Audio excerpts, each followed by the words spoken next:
एक औरत आई तो उसने एक रस्सा बनाया, रस्सा कर किस चीज का? सर के बालों का।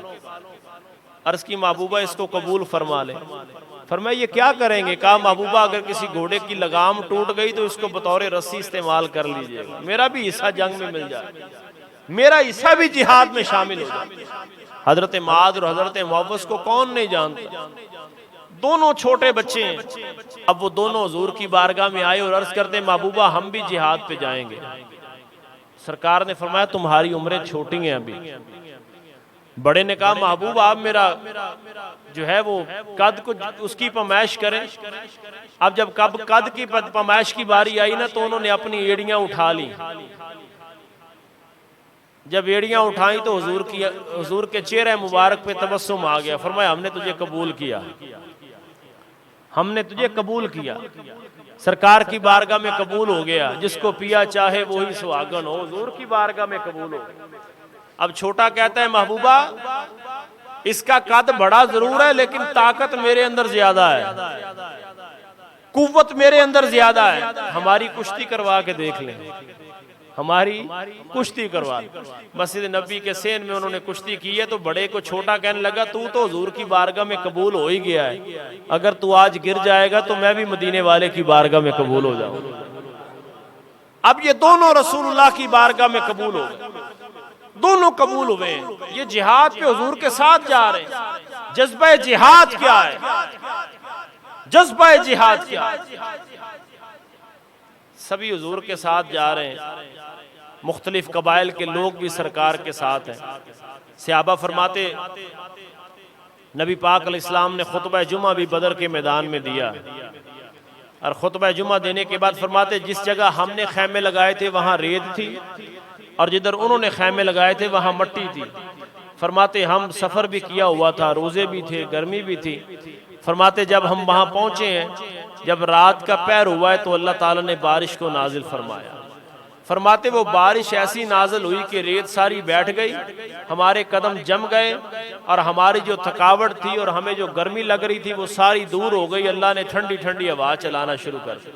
फरमाते हम मौज से सो गए, हम सारे सो गए। याद रखिए जिसका सरबराह जिसका आला होता है ना उसकी राया सो जाती है। फिर सरबराह मदीने वाला हो, कायद मदीने वाला हो, लीडर मदीने वाला हो। सहाबा फरमाते हम सो गए। अब वो लोग जो थे जिन्होंने मट्टी पर पड़ाव किया था, बारिश पड़ी तो मट्टी सारी गारा बन गई, वो परेशान रहे, हम सुकून से सोए रहे। फरमाते जब सो गए तो हुजूर अपने जो खैमा बनाया था हुजूर उसमें है और अल्लाह की बारगाह में दुआएं कर रहे हैं। रब की बारगाह में दुआ की जा रही है, इल्तिजा की जा रही है, दुआएं की जा रही हैं और सरकार की दुआ सुबह कयामत तक रोजे रोशन की तरह है। कहा या अल्लाह मैं 313 लेके तेरी बारगाह में आ गया, मैं कुल सरमाया लेके आ गया, इस्लाम की असल लेके आ गया, मेरे पास जो था मैं लेके आ गया। इस दौरान हजरत उस्मान गनी भी हुजूर के साथ आए थे लेकिन सरकार ने उन्हें वापस भेज दिया। क्यों भेजा? फरमाया मेरी बेटी तेरे निकाह में है, उसकी तबीयत ठीक नहीं है, तू जाके उसकी देखभाल कर, अल्लाह तुझे बदर में लड़ने का सवाब अता फरमाएगा। ये रसूलुल्लाह के इख्तियारात है, बदर में लड़ने का सवाब अता, क्योंकि हुजूर निगाहे नबूवत से देख रहे थे इस्लाम की आबियारी और जिहाद इतना अहम है। हुजूर देख रहे थे निगाहे नबूवत से कि मेरी बेटी का विसाल हो जाएगा, मैं अपनी बेटी का जनाजा भी पढ़ा नहीं सकूंगा, आखिरी रसूमात और तदफीन में भी शामिल नहीं हो सकूंगा। लेकिन रसूलुल्लाह अलैहिस्सलाम की ज़ाते पाक जिहाद के लिए चले गए और उस्मान गनी को वापस भेजा। यही वजह है कि जब माले गनीमत लौट के आया ना, माले गनीमत इकट्ठा हुआ तो नबी पाक अलैहिस्सलाम ने हजरत उस्मान गनी को उसमें बराबर हिस्सा अता फरमाया।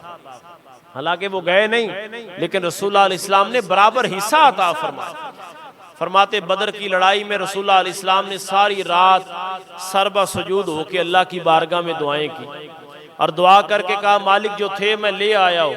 सहाबा फरमाते हम तो सो गए लेकिन यारे गार ना सोया। और याद रखिए यार कहते ही उसको है, यार कहते ही उसको, वो क्या किसी ने कहा था कि खुदा मोहब्बत में ये राज भी दिखलाए मुझे कि चोट उनको लगे दर्द आए मुझे। सिद्दीक़ अकबर देख रहे थे कि मदीने वाला अपने बिस्तर पर नहीं है। सिद्दीक़ अकबर ने देखा कि हुजूर की चश्माने मुबारक में आंसू हैं। रसूलुल्लाह अलैहिस्सलाम के हुजरे में दाखिल हुए।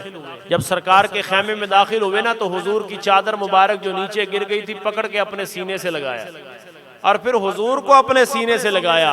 कहा महबूबा परेशान ना हो, आपका रब आपको तन्हा नहीं छोड़ेगा, आपका रब आपको तन्हा नहीं छोड़ेगा। अल्लाह की मदद आई कि आई।